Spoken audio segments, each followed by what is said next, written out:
एक आदमी और उसकी पत्नी चिड़ियाघर घूमने गए।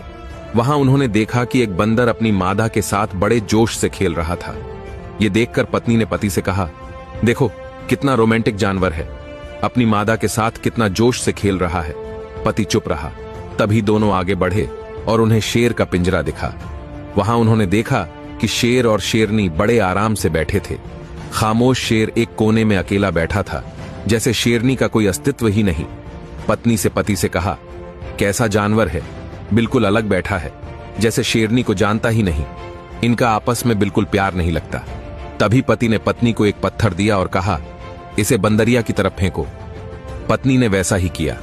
उसने जैसे ही पत्थर फेंका, बंदर झट से अपनी मादा को छोड़कर अपनी जान बचाने के लिए पेड़ पर चढ़ गया।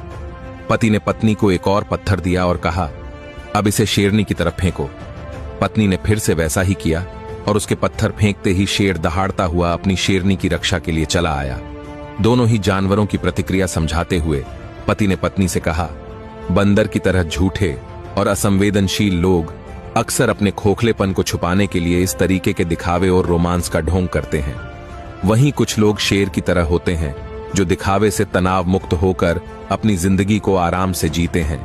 और इसी तरह समाज में भी हमारे पास आजकल बंदर ज्यादा और शेर कम दिखाई देते हैं।